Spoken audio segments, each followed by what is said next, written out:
Yeah, so overtime against the Heat. I guess if you actually watch the game, you'd see how scrappy the Heat are, so you wouldn't be sitting there like, oh, they're not a top team. Why are they struggling against them?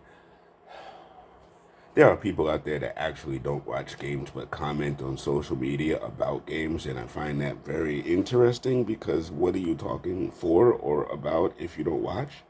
I find that very weird, but that's a symptom of the times. Folk love to have an opinion whether they actually have facts or not. I find that very cool. No, I don't.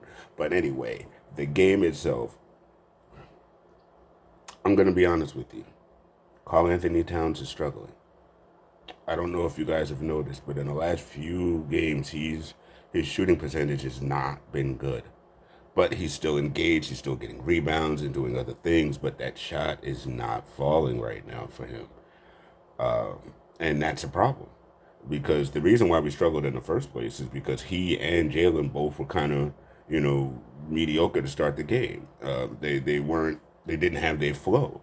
But of course, the captain by the end of the game, he gets his flow back, and it's because of him that we are winning these games. But we got to be careful with Carl Anthony Towns. We got to hope that he gets that groove back and gets into his flow, especially by playoff time, because that's what we are going to need. We're going to need the point production from those two positions, and then everything we get from everybody else is gravy. But we need Carl locked in.